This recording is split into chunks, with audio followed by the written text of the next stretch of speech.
사도행전 25장 1절에서 12절까지 말씀 함께 읽겠습니다.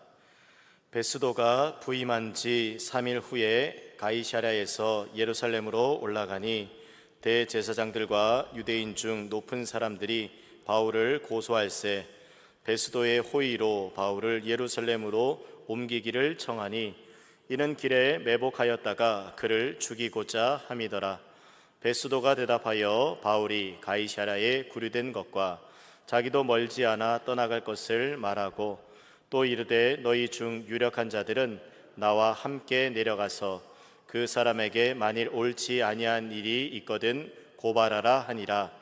베스도가 그들 가운데서 8일 혹은 10일을 지낸 후 가이사랴로 내려가서 이튿날 재판자리에 앉고 바울을 데려오라 명하니 그가 나오매 예루살렘에서 내려온 유대인들이 둘러서서 여러 가지 중대한 사건으로 고발하되 능히 증거를 대지 못한지라.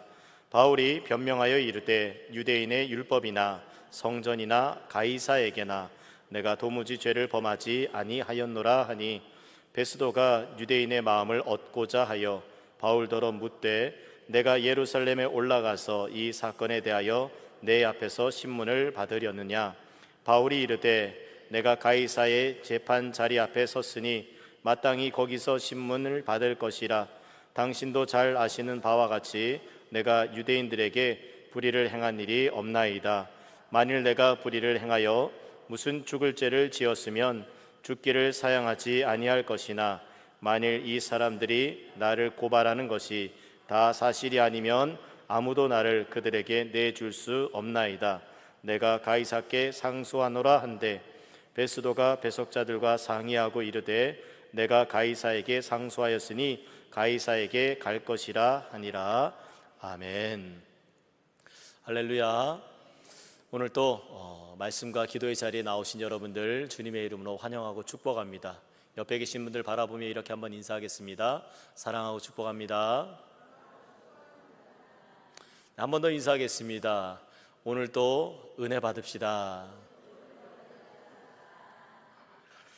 오늘 본문은 사도 바울이 가이사랴에서 2년 동안 갇혀 있었던 사건을 다루고 있습니다. 그 기간 동안에 총독이 교체가 돼서 벨릭스에서 베스도라는 인물로 바뀌게 되었습니다. 즉 2년이라는 기간 동안 재판을 받으면서 총독이 바뀌는 상황까지도 사도 바울은 겪으면서 견디고 기다리고 있었던 것이죠.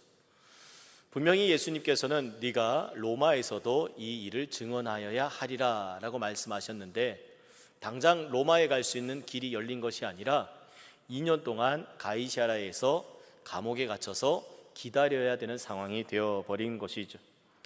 그리고 새로 부임한 총독 베스도, 총독이 바뀌었으니 재판이 다시 처음부터 시작이 돼야 되는 것이죠. 바울 입장에서 얼마나 답답하겠습니까? 그동안 한 이야기도 있고 그리고 기다리고 있는 중인데 총독이 바뀌었으니 모든 것을 다시 처음부터 다시 해야 하는 그런 답답한 상황 아니었겠습니까? 그럴 때에 새로 부임한 총독인 베스도는 바울의 사건을 신속하게 처리하기를 원했고 그리고 가이사랴에서 예루살렘에 가서 재판받는 것이 어떻겠느냐라고 이야기를 합니다. 지금 예루살렘에 유대인들이 모여 있고 그리고 사도 바울은 예루살렘에서 북쪽으로 좀 떨어져 있는 가이사랴라는 도시에 감금되어 있습니다. 그리고 예루살렘은 유대인들이 거기에 있었고 그리고 이 유대 지역을 다스리는 총독은 예루살렘에 있는 것이 아니라 가이사랴라는 도시에 있는 상황인 것이죠. 오늘 본문 2절을 보면 대제사장들과 유대인 중 높은 사람들이 바울을 고소할세. 대제사장들과 유대인들 중에 높은 사람들 이들이 끊임없이 계속해서 사도 바울을 고소합니다.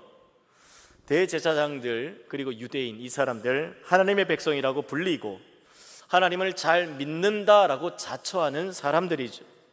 그런데 그들의 마음에 여전히 바울은 죽여야 할 대상으로 인식하고 있었던 것입니다.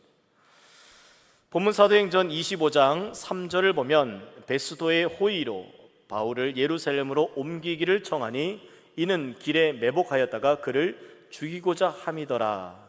아멘. 이 대제사장들 그리고 종교 지도자들이 베스도에게 예루살렘에서 재판을 열어주면 좋겠다라고 말한 의도가 있습니다. 그 의도가 뭡니까? 가이사랴에서부터 예루살렘으로 바울을 호송할 때에 중간에서 바울을 죽이려고 하는 겁니다. 올바른 재판을 치르는 게 목적이 아니라 어떻게든 틈과 그리고 상황을 만들어서 바울을 죽이려고 하는 것이 목적이었던 것이죠. 분명히 하나님께서는 이스라엘 백성들을 향해서 재판이 굽어지지 않게끔 거짓 증언하지 않도록 끊임없이 성경을 통해서 말씀하시고 가르치셨음에도 불구하고 이 유대 지도자들, 종교 지도자들은 재판의 정직함이나 공의나 정의가 이루어지는 것과는 전혀 관계없이 그저 본인들이 생각할 때 마음에 들지 않는 바울을 어떻게든 죽이려고 하는 그런 마음이었다라는 것입니다. 분명히 이 사람들 구약 성경을 읽고 하나님의 말씀을 듣고 행한다라고 말하고 주장하는 사람들이겠죠. 분명히 구약 성경에도 하나님을 사랑하고 이웃을 사랑하라라고 말씀하고 있습니다. 그럼에도 불구하고 이들의 마음에는 끊임없이 분노와 증오가 자리 잡아 있었고 어떻게 하면 바울을 죽일 수 있을까를 궁리한 것이죠. 이것은 증오의 종교, 살인의 종교라고 할 수 있는 것입니다. 그러면서도 자신들은 우리는 하나님을 잘 믿는 자들이고 하나님 앞에 담당하게 서 있을 수 있다라고 주장한 것이죠. 한편 새롭게 부임한 총독 베스도의 관심은 이 재판에서 공의와 정의, 옳고 그름이 세워지는 것에 관심이 있지 않았습니다. 오직 이 베스도의 관심은 정치적 계산에 있었던 것이죠. 9절에 보면 베스도가 유대인의 마음을 얻고자 하여라고 기록하고 있습니다. 베스도의 관심은 유대인들의 마음을 얻는 것입니다. 이 바울이 잘못을 했는지 아니면 잘못을 하지 않았는지가 중요한 것이 아니라 유대인들이 원하는 재판의 결과가 무엇일까? 유대인들의 마음을 얻을 수 있는 재판이 무엇일까가 관심 있는 것이죠. 바울이 유죄인지 무죄인지 하는 사실의 문제가 아닌 어떻게 하면 내가 다스리는 총독으로 있는 동안 이 유대인들의 마음을 나를 향하게 할 것인가에 관심이 있었던 것입니다. 바울은 이 상황에서 자신을 죽이려고 하는 유대의 종교 지도자들 그리고 재판의 옳음과 전혀 상관없이 할 수만 있다면 유대인들의 마음을 얻고 싶은 정치적인 계산이 있는 총독 베스도, 이 사이에서 홀로 외로이 처절하게 목숨 걸고 재판 가운데 싸워야 하는 상황입니다. 바울은 자신을 죽이려고 하는 자들 앞에서 끊임없이 복음을 전했고 정치적 이해관계 속에 있는 상황에서도 본질적이고 근원적인 진리를 선포하고자 애썼다라는 것입니다. 8절에 보면 바울은 이러한 상황 속에서도 자신을 변호하는데 바울이 변명하여 이를 때 유대인의 율법이나 성전이나 가이사에게나 내가 도무지 죄를 범하지 아니하였노라. 여기서 변명하다라는 단어는 단순한 자기 방어가 아니라 자신을 변호하는 입장에서 내가 세 가지의 영역에서 아무런 잘못과 흠이 없다라고 선언합니다. 먼저 첫 번째는 유대인의 율법 신앙에서 벗어나지 않았다는 겁니다. 율법을 철저히 지키며 살아왔다라는 것이죠. 그런데 여러분, 우리가 오해하지 않아야 되는 것이 율법과 복음은 다른 것이다라고 오해할 수 있습니다. 그렇지 않습니다.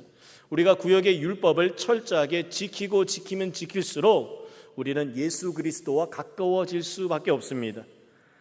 그런데 그 시대의 유대인들의 모습은 달랐다라는 것이죠. 겉으로는 하나님을 철저히 믿는다라고 했으나 실제로는 정치적 이해관계나 자신의 이익에 더 관심이 많았다는 겁니다. 그러다 보니 하나님의 말씀을 온전히 순종하기보다 자신들에게 이익이 되는 하나님의 말씀은 순종하고 그렇지 않으면 멀리하는 이런 선택적 순종의 삶을 유대인들이 살았던 것이죠. 그래서 바울은 자신이야말로 하나님의 율법을 충실히 지키는 그런 사람이다라고 선언하고 있는 것입니다. 두 번째로 바울은 성전 신앙을 분명히 가지고 있다고 선언을 하는데, 당시 유대인들은 눈에 보이는 건물로서의 성전을 붙들고 있었지만 바울은 몸을 성전으로 삼으시는 하나님의 그런 임재를 믿음으로 고백하는 것이죠. 예수 그리스도를 믿는 자들로 이루어진 교회 공동체야말로 참된 성전이며, 교회 공동체가 추구하는 성전은 건물로서의 성전이 아닌 하나님을 믿는 자들의 모임이라는 성전을 기억하고 있는 것입니다. 그리고 이것이야말로 곧 하나님 나라라는 것을 분명히 선언하고 있는 것이죠. 그러나 유대인들은 성전은 예루살렘에만 존재하고 예루살렘에 세워진 건물로서의 성전을 주장한 것이죠. 또 세 번째로 바울은 가이사에 대해서도 언급을 합니다. 가이사는 곧 카이사르, 그래서 로마 황제를 의미하고 세상의 정신과 권력의 집약체라고 할 수 있죠. 그런데 바울은 이 황제의 권세를 부인하지 않습니다. 로마서 13장 1절을 보면 각 사람은 위에 있는 권세들에게 복종하라. 권세는 하나님으로부터 나지 않음이 없나니 모든 권세는 다 하나님께서 정하신 바라. 아멘. 바울은 세상의 모든 권위도 하나님으로부터 온 것이라는 분명한 신앙을 지키고 있었다라는 것입니다. 바울은 하나님 나라에 보이지 않는 가치를 붙들고 살면서 동시에 눈에 보이는 세상의 권세에도 하나님 앞에서 복종하는 태도를 잃지 않았다라는 것입니다. 황제를 세운 것도 하나님이시기에 그 황제의 권세도 복종할 필요가 있다는 것이죠. 예수님도 제자들에게 가이사의 것은 가이사에게, 하나님의 것은 하나님에게라고 말씀하시면서 하나님 나라를 추구하면서도 세상의 가치와 기준을 벗어나지 않을 것을 말씀하셨다라는 겁니다. 다만 복종과 순종이 구분될 필요가 있습니다. 바울은 세상의 권세와 권위를 인정하지만 그 하나님께서 세우신 세상의 권위자가 하나님의 말씀에 어긋나는 요구를 할 때에는 세상의 뜻을 따르는 복종의 태도는 유지하면서도 온전히 순종하지 않을 수 있다라는 그런 모습을 보여준다는 것이죠. 이것은 사람의 앞뒤가 다른 것 또는 입장에 따라서 변한다라는 그런 의미가 아니라 모든 권위가 하나님으로부터 왔기에 그 최종적 권위자는 하나님 한 분이심을 믿음으로 고백한다라는 것입니다. 때로는 하나님 나라의 가치와 세상의 권위가 충돌할 때에 바울은 더 우선적인 하나님 나라의 가치를 추구하겠다. 그러나 그것이 본질이 아니라면 세상의 가치와 세상의 권위와 세상의 질서를 충분히 수용하고 받아들이겠다라는 의미인 것이죠. 왜 그렇습니까? 심지어 세상 왕인 로마의 황제 또한 하나님이 세우셨다라는 것을 인정하는 신앙의 모습이기 때문인 것이죠.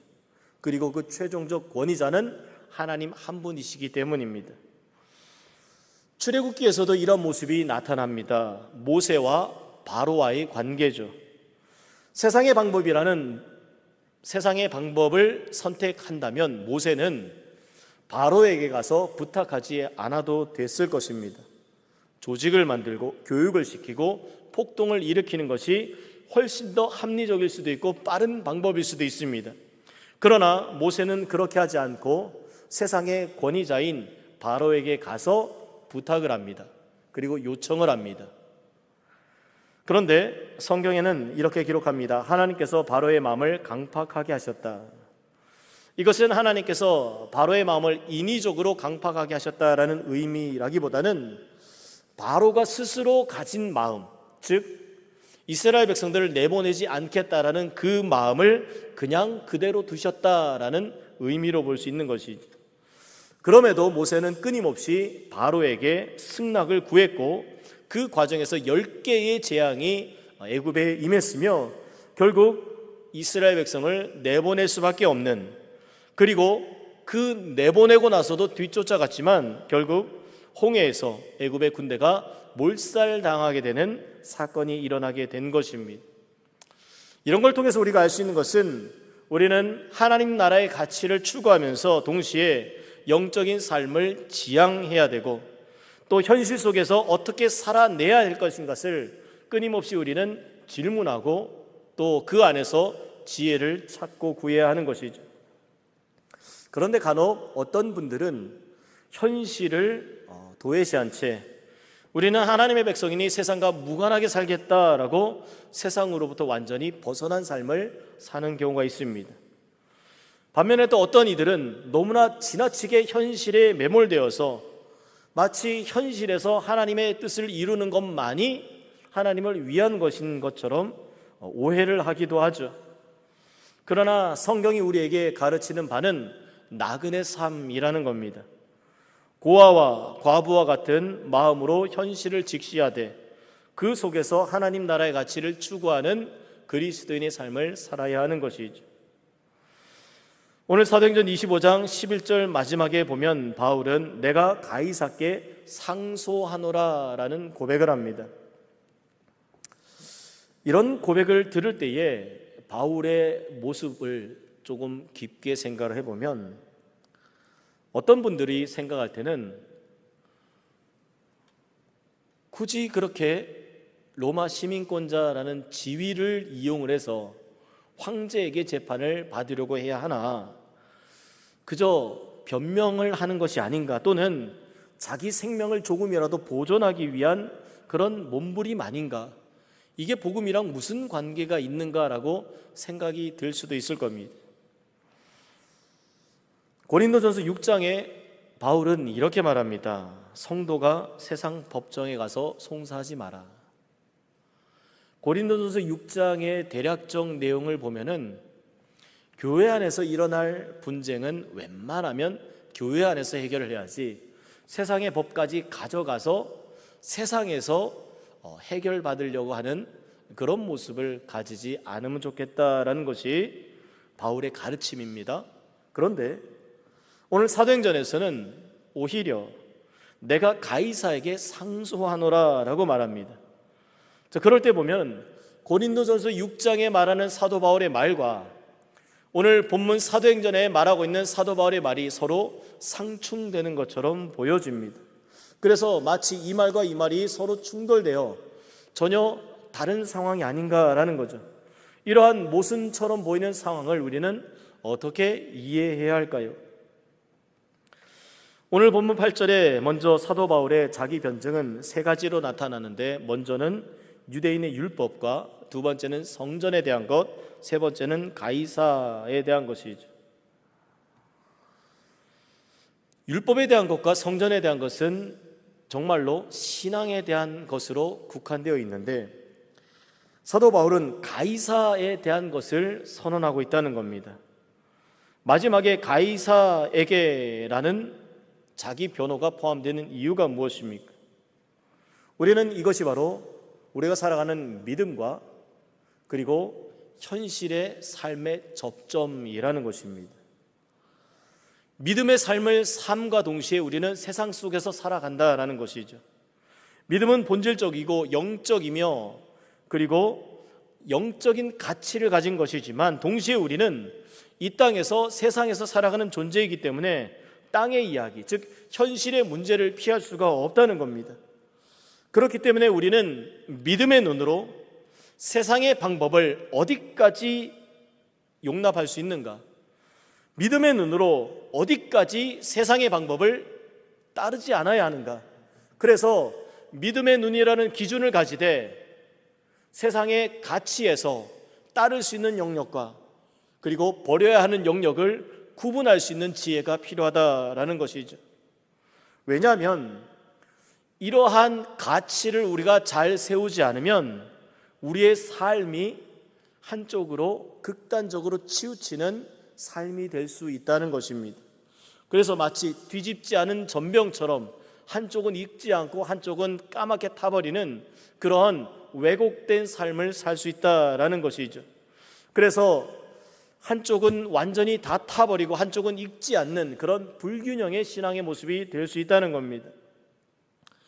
실제로 우리의 삶에 이러한 극단적인 삶을 살아가는 사람들이 존재하죠.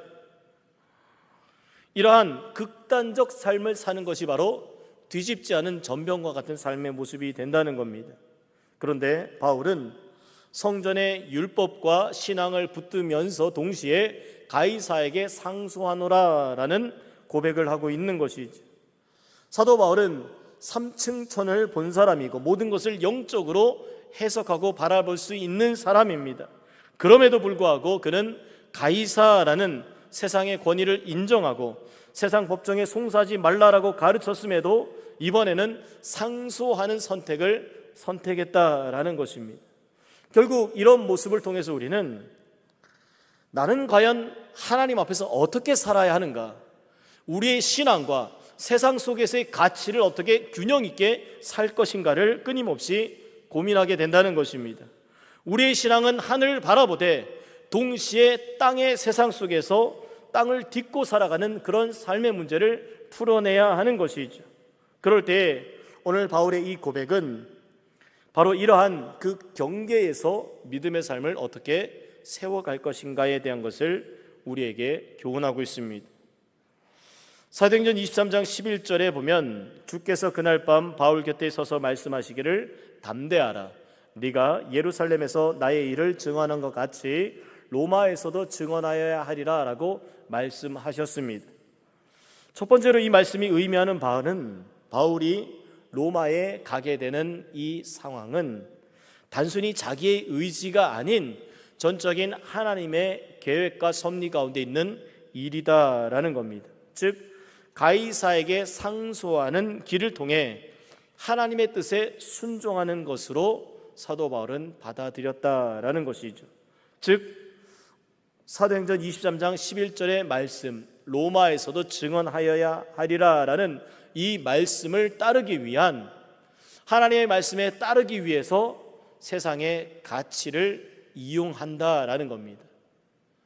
세상의 가치를 이용하는데 먼저 전제가 하나님 나라를 세워가기 위한 도구자 방편으로서 세상의 방법이 활용되게끔 했다라는 그런 의미죠.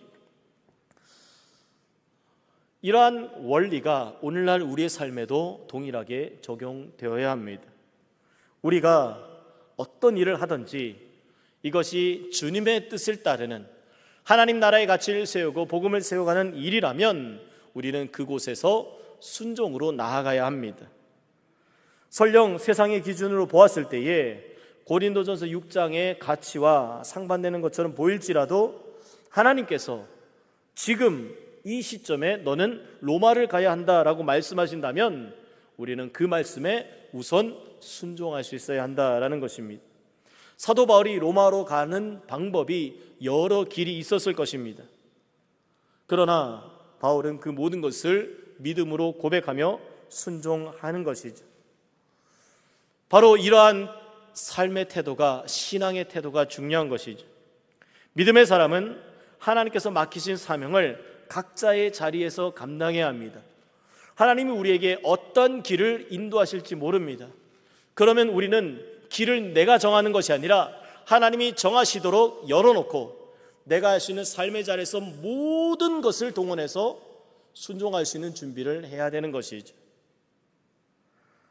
그럴 때에 하나님의 부르심이라면 반드시 순종을 하는데, 어떤 사람은 광장에 나가 예수 믿으라고 외치는 것이 그분에게 주시는 하나님의 부르심이라면 그런 분들은 그런 순종의 자리를 가야 되는 것이고, 또 어떤 분은 다른 모습으로 하나님께서 부르셔서 순종하게 하면 우리는 또 그런 다른 모습으로 순종한다는 것입니다. 내가 이렇게 하니 저 사람은 틀렸다가 아니라 하나님이 나는 이렇게 부르셨고 저 사람은 저렇게 부르셨구나. 그래서 각자의 부르심의 다름과 그리고 그것을 인정하되 중요한 것은 나의 부르심이 어디 있는가라는 겁니다. 그럴 때 다른 사람의 부르심과 사역에 대해서 우리가 함부로 정죄하거나 비판해서는 안 된다는 것이죠. 중요한 것은 나의 부르심을 내가 순종하느냐라는 것입니다. 그래서 우리가 그 일을 행할 때에 과연 믿음으로 하고 있는가? 신앙의 가치로 하고 있는가라는 질문을 해야 합니다. 우리는 여전히 세상적 체질을 가진 존재이지만 주 안에서 거듭난 자들이기에 세상의 체질을 끊임없이 버리고 하늘의 체질을 따라 살 수 있도록 노력해야 하는 것이죠. 그러기에 먹든지 마시든지 무엇을 하든지 다 하나님의 영광을 위해 하라라는 겁니다. 저 사람이 순종하는 저 사람의 영역, 저 사람은 저런 순종을 통해서 하나님께 영광을 돌리고, 이 사람은 이런 순종을 통해서 하나님께 영광을 돌리는 것입니다. 중요한 것은 내가 그 순종 앞에 믿음으로 하고 있느냐, 이것을 점검해야 하는 것이죠. 고린도전서 6장의 말씀을 살펴보면 바울은 고린도 교회 성도들에게 사회법적으로 문제를 끌고 가지 말라고 한 이유가 있습니다. 바울이 그렇게 말한 이유는 먼저 전제가 그래도 교회의 수준이, 교회의 도덕적 또 윤리적 수준이 세상보다는 탁월하지 않나, 이거를 전제하고 있다는 겁니다. 사랑하는 여러분, 동의하십니까? 자신 있게 동의하십니까? 교회의 수준이 세상보다 높지 않습니까? 당연히 높지 않습니까? 왜 자신이 없으십니까? 교회의 수준이 세상보다 높은 것이 당연한 것입니다. 혹시 우리가 그렇게 느끼지 않는다면 우리는 당당하게 교회는 세상보다 수준이 높다라고 그렇게 말할 수 있도록 우리의 삶을 변화시켜 가면 되는 것입니다. 그렇게 할 수 있도록 주의 성령께서 우리를 이끌어 주실 것입니다. 우리 다시 한번 믿음으로 고백해 봅시다. 교회의 수준은 세상보다 높습니다. 우리는 높은 수준의 삶을 당연하게 살아야 되는 것입니다. 그런데 여러분, 세상도 교회가 세상보다 좀 더 수준이 높지 않나라고 그렇게 인식하고 바라봅니다. 그러기에 교회가 조금만 부족해도, 즉 세상의 평균값이 여기에 있다면 교회가 평균값보다 높아도 세상이 정한 기준이 더 높기에 우리가 조금만 못해도 엄청 못하는 것처럼 세상이 그렇게 말하는 거예요. 우리가 우리의 기준을 높여야 되지만 세상도 우리를 바라보는 기준이 이미 높다는 겁니다.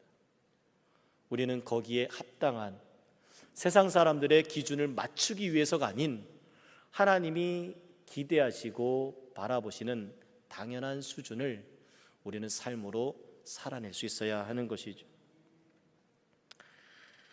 그런 점에서 사도 바울은 교회의 기준이 더 높으니 굳이 기준이 낮은 세상에 가서 누가 더 옳고 그른지를 판단받지 말라는 겁니다. 교회 기준과 수준이 더 높은데 굳이 세상에서 평가받지 말라는 것이죠. 그런 점에서 세상 송사를 따르지 말라라는 것입니다.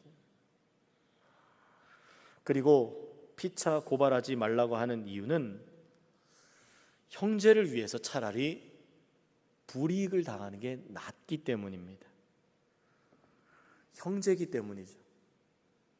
남이 아니라 그리스도 안에서 형제이기 때문에 내가 저 사람과 굳이 싸워가지고 따져가지고 이익을 얻고 그리고 불합리함을 못 견뎌서 이겨내고 싸워서 이기는 게 아니라 그저 형제니까 조주라는 겁니다. 손해를 보라는 겁니다. 억울하면 참으라는 겁니다. 그리고 속아주라는 거죠. 세상의 법정에 가서 자신의 정당함을 증명하고 더 많은 것을 얻으려 하기보다는 가난하고 힘없는 이들을 위해서 기꺼이 손해보고 참으라라는 겁니다. 나보다 강한 사람에게 참으라는 것이 아니라 나와 형제된 사람들 중에서 나보다 약한 사람들에게 참아주라는 겁니다. 져주라는 겁니다. 손해보라는 겁니다. 억울함을 당해주라는 겁니다. 그러면 그 모든 것을 하나님이 보고 계시고 기억하시고 그리고 거기에 대해서 갚아주시고 회복시켜 주신다라는 것이죠. 그러기에 세상의 송사에 옳고 그름을 따지지 말라라는 것입니다. 바울이 고린도전서 6장의 말씀을 전한 이유는 교회 안에서 부유한 자들이 교회 안에서 가난한 자들에게 돈을 빌려주고 회수가 어려워지자 세상 법정으로 끌고 가는 그런 사건들이 있었기 때문입니다. 억울한 자가 힘없는 자가 고발한 것이 아니라 힘있고 많은 것을 가진 자들이 없는 사람의 것을 빼앗기 위해서 법정을 이용했기 때문인 것이죠. 그래서 바울은 공동체, 전체, 교회의 유익을 위해서 특히 그 안에 힘 있는 자들에게 할 수만 있다면 힘 있는 자들은 조금 손해보며 살아도 되지 않나라고 이야기를 한 것이죠. 국가와 국가 사이의 갈등의 최고치는 전쟁이죠. 개인과 개인 사이의 갈등의 최고치는 법정입니다. 바울은 고린도 교회가 그 지경에 이르지 않도록 힘 있는 사람들이 스스로 손해보고 참고 속아주어야 한다라고 강조한 것이죠. 무조건 그렇게 하라는 것이 아니라는 겁니다. 그런 점에서 바울이 가이사에게 상소하는 것은 어떤 의미가 있겠습니까? 먼저는 예수님께서 분명히 하신 말씀, 그 말씀을 따르는 순종의 영역이었다는 겁니다. 분명히 고린도 교회에는 세상 법정에 송사하지 말라고 했으나 지금 이 사건의 만큼은 주님이 로마에 가서도 이 복음을 전하여야 하리라라고 말씀하셨던 그 말씀에 순종하기 위해서 내가 가이사에게 재판을 받아야 되겠다라고 한 것이죠. 그리고 나서 그렇게 한 동기가 무엇인지를 잘 살펴야 합니다. 이것이 개인의 이익을 위한 것인지 아니면 교회의 이익과 공동체의 유익을 위한 것인지를 분별해야 하는 것이죠. 일반적으로 사람들은 법정에 서는 이유가 자신의 이익을 지키기 위해서입니다. 그러나 신앙인은 달라야 하는 것이죠.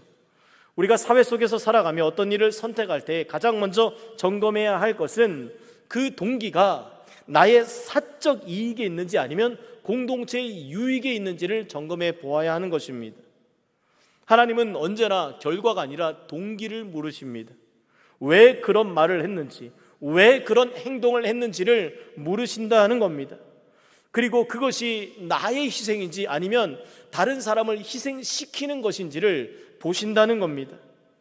만약에 내가 손해를 감수하면서도 그 일을 감당해야 한다면 우리는 기꺼이 그렇게 해야 되는 것이죠.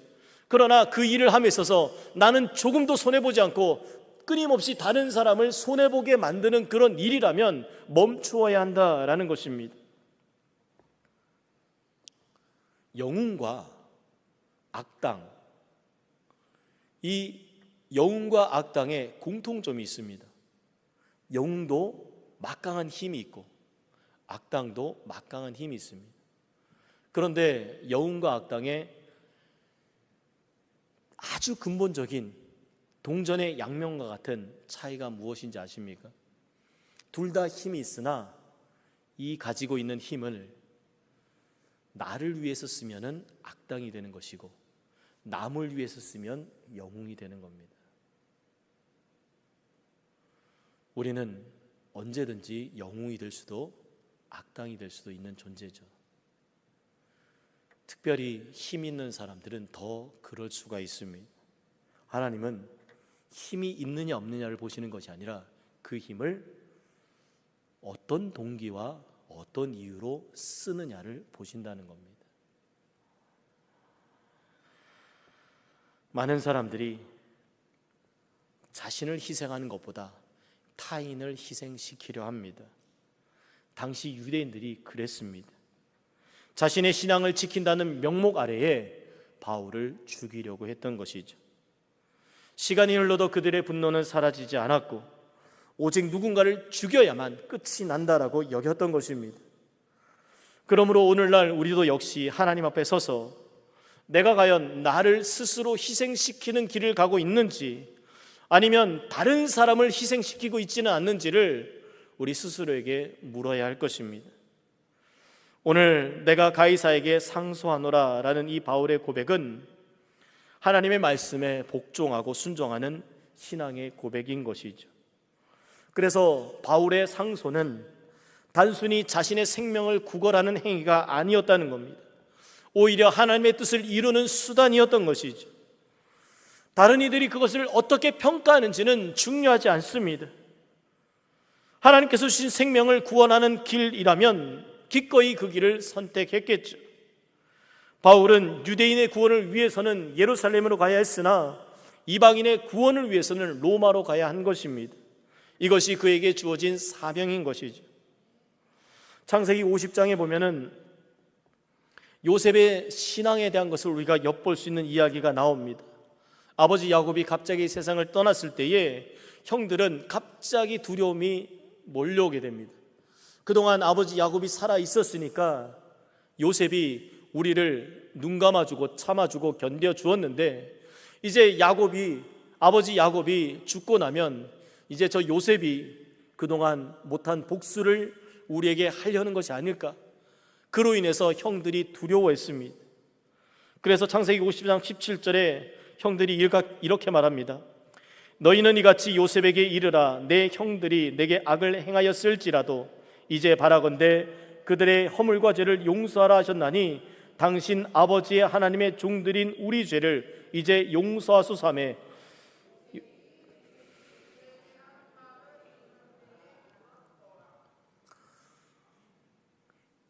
요셉이 이 말을 듣고 웁니다. 본인의 본심이 수십 년이라는 시간이 흘렀음에도 불구하고 형들에게 전해지지 않았기 때문입니다. 요셉에게는 그런 마음이 전혀 없는데, 그런데 형들은 여전히 요셉이 두렵고 본인들이 지은 죄와 잘못이 있으니까 요셉이 우리를 그냥 두지 않을 것이다 라고 그렇게 오해하고 걱정하고 근심하고, 할 수만 있다면 아버지의 유언이 있으니 우리를 제발 살려달라 라고 말하는 그 말을 들을 때에 지금도 여전히 나의 본심을 이해하지 못하는 형들에 대해 너무너무 속상하기에 요셉이 눈물을 흘리는 것이죠. 분명히 형들은 죄를 지었습니다. 동생을 죽이려고 했고 그로 인해 요셉은 종살이와 감옥살이를 해야 했습니다. 사람들의 눈으로 볼 때는 요셉이 복수하는 게 당연한 일이죠. 그러나 요셉은 그렇게 하지 않았습니다. 오히려 성경은 그들이 그에게 하는 말을 들을 때 울었더라라고 기록합니다. 왜 요셉이 울었겠습니까? 먼저 형들의 사과를 듣고 요셉의 마음은 이미 예전에 다 치료됐습니다. 그리고 또 아버지의 말을 빌려서였지만 형들이 허물과 죄를 용서해달라고 고백할 때에 요셉의 마음에 깊은 상처가 위로가 됐겠죠. 성경은 요셉이 형들의 사건에 대해서 어떤 내적인 감정을 가졌는지를 기록하지는 않습니다. 그러나 요셉이 울었더라라는 이 상황, 또 두 번째로 요셉은 하나님의 주권을 신뢰하는 사람이었습니다. 눈앞에 보이는 사람은 형들이지만 그 모든 이면에는 하나님이 계셨음을 인정하는 것이죠. 요셉은 단순히 사람들의 행위에 매이지 않고 그 모든 것을 주관하시는 하나님의 손길을 믿고 바라본 것이죠. 또 요셉은 단순한 용서를 넘어 사랑을 선택합니다. 요셉은 당신들은 두려워하지 마소서, 내가 당신들의 자녀들 기르리이다라고 말하며 책임지고 돌보겠다라고 선언합니다. 요셉의 이러한 사랑은 인간성이 좋아서나 또는 도덕성이나 윤리가 수준이 높아서가 아닙니다. 하나님을 신뢰하고 역사의 주관자가 하나님이심을 믿을 때에 나오는 능력이라는 겁니다. 요셉의 신앙의 핵심은 창세기 50장 20절에 보면 당신들은 나를 해하려 하였으나 하나님은 그것을 선으로 바꾸사 오늘과 같이 많은 백성의 생명을 구원하게 하시려 하셨나니 아멘. 하나님은 악을 선으로 바꾸시는 분이십니다. 하나님께서 우리에게 용서와 사랑의 능력을 주시는 이유는 우리가 미움과 증오에 사로잡혀 스스로 무너지지 않게 하기 위함입니다. 사람이 미워하고 질투하고 복수를 꿈꾸면 결국 자신의 영혼이 먼저 상하게 되는 거예요. 삶 전체가 파괴되는 겁니다. 그러기에 우리를 죽지 않게 하기 위해서 하나님은 용서하게 하시는 것이죠. 내 영혼이 죽지 않도록 하나님이 나를 바꾸시고 상황을 바꾸시고 그리고 모든 것을 변화시켜 악을 선으로 바꾸실 것을 믿음으로 고백해야 하는 것입니다. 지금 당장은 악으로 보이고 불합리하게 느껴지는 상황이라 할지라도 하나님은 반드시 그것을 선으로 바꾸어 주실 것입니다. 이러한 하나님 주권적 신앙을 우리는 가져야 합니다. 우리가 맡은 사명을 다할 뿐이며 모든 것을 인도하시고 해결하신 분은 하나님이심을 믿어야 하는 것이죠. 이것이 바로 요셉이 보여준 신앙의 본질입니다. 우리는 그런 점에서 원수를 쫓아다니며 어떻게 하면 저 사람을 망하게 할까라고 고민할 필요가 없습니다. 그저 하나님이 하시도록 하나님께 맡겨드리고 올려드리는 것이죠. 끊임없이 원수를 쫓아다니다가 망한 사람이 바로 사울 왕이죠. 사울은 하나님이 그를 이스라엘 왕으로 세우셨으니까 왕의 권위를 가지고 이스라엘 백성들을 잘 다스려야 했었습니다. 그런데 자신의 왕권을 어디에 남용합니까? 원수를 쫓아다니며 원수를 죽이는 데에 자신의 왕권을 남용하고 오용했습니다. 오늘날 우리가 하나님 앞에서 왕 같은 제사장으로 부름을 받았다면 그 권위를 가지고 상대방의 허물과 죄를 용서하고 사랑하며 살아가야 합니다. 왜냐하면 하나님께서 우리에게 그렇게 다스리는 능력을 주셨기 때문입니다. 그런데 왕 같은 제사장이 누구를 죽여야 한다, 누군가가 없어져야 한다라고 생각한다면 말도 안 되는 것이죠.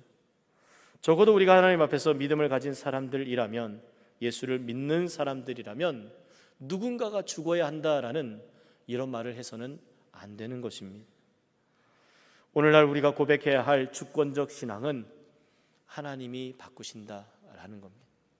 내가 하는 것이 아닌 하나님이 바꾸시고 하나님이 변화시키시고 하나님이 이루어 가시기에 나는 오늘 내가 할 일, 오늘 내가 부르심 받은 그 자리를 충성하고 최선을 다해 감당하는 것이죠. 그리고 하나님께서 사람을 바꾸시고 회복하실 것이다라는 믿음, 하나님께서 그렇게 바꾸어 많은 백성의 생명을 구원하실 것이라는 믿음, 하나님께서 우리에게 바로 이러한 생명을 구원하실 능력을 주셨다는 겁니다. 우리가 증오하고 미워하고 심판한 자가 되는 것이 아니라 많은 백성을 구원하는 하나님의 주권적 신앙을 붙들기에 죽음의 자리에서도 우리는 기꺼이 서로를 사랑하며 살아갈 수 있는 것이죠. 그래서 변명하고 설명하고 해명하는 삶이 아닌 고백하고 선포하는 삶을 사는 것입니다. 그 고백이 오늘 본문의 바울이 내가 가이사에게 상소하겠다, 내가 가이사에게 갈 것이다 라는 고백이죠. 단지 자기의 생명을 지키는 것이 목적이 아닌, 변명하고 자신을 정당화하려는 목적이 아닌, 내가 로마로 가서 하나님의 복음을 전하고 그곳에서 하나님의 증인으로 살겠다라는 결단인 것입니다. 그러기에 우리는 악인이 잘 되는 것을 보고 두려워하거나 질투할 필요가 없습니다. 하나님이 다 하실 겁니다. 하나님의 섭리와 계획이 있어 우리의 삶의 모든 것들을 이루어 가실 겁니다. 그러기에 우리는 오늘 내가 할 일을 하면 되는 것입니다. 여러분, 간절한 기도 제목이 있어서 교회에 와서 기도하는데 만약에 여러분들 눈에 귀신이 보인다고 해서 그 귀신을 쫓아낸다고 기도하지 못한다면 누구 손해입니까? 여러분들은 기도하려 오셨습니까? 귀신을 쫓아내려 오셨습니까? 귀신을 쫓는 것이 중요합니까? 기도하는 것이 중요합니까? 우리가 예배 자리에 나오면 하나님을 만나는 것에 집중하시기 바랍니다. 예배 자리에 나올 때 기도하는 일에, 찬양하는 일에 우리의 마음을 온전히 집중하시기 바랍니다. 누가 들어오면 어떻고, 누가 나가면 어떻고, 누가 이러면 어떻고 저러면 어떻습니까? 거기에 매일 것이 아니라 내가 하나님 앞에 얼마나 하나님을 바라보고 있는가, 내가 얼마나 하나님 앞에 집중해 있는가가 중요한 것이죠. 중요한 것은 내가 할 일을 하는 것입니다. 벨릭스와 베스도와 황제와 유대인들이 어떠한 정치적 입장을 취하고 있는지 연연할 필요가 없는 것이죠. 하나님께서 나에게 맡기신 사명을 감당하고 살면 되는 것입니다.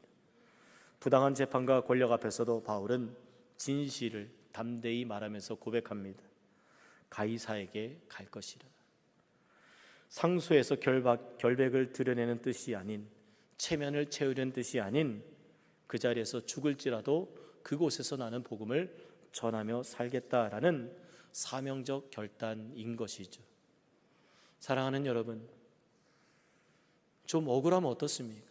좀 손해보면 어떻습니까? 그냥 좀 손해 좀 보며 삽시다. 좀 억울하게 삽시다.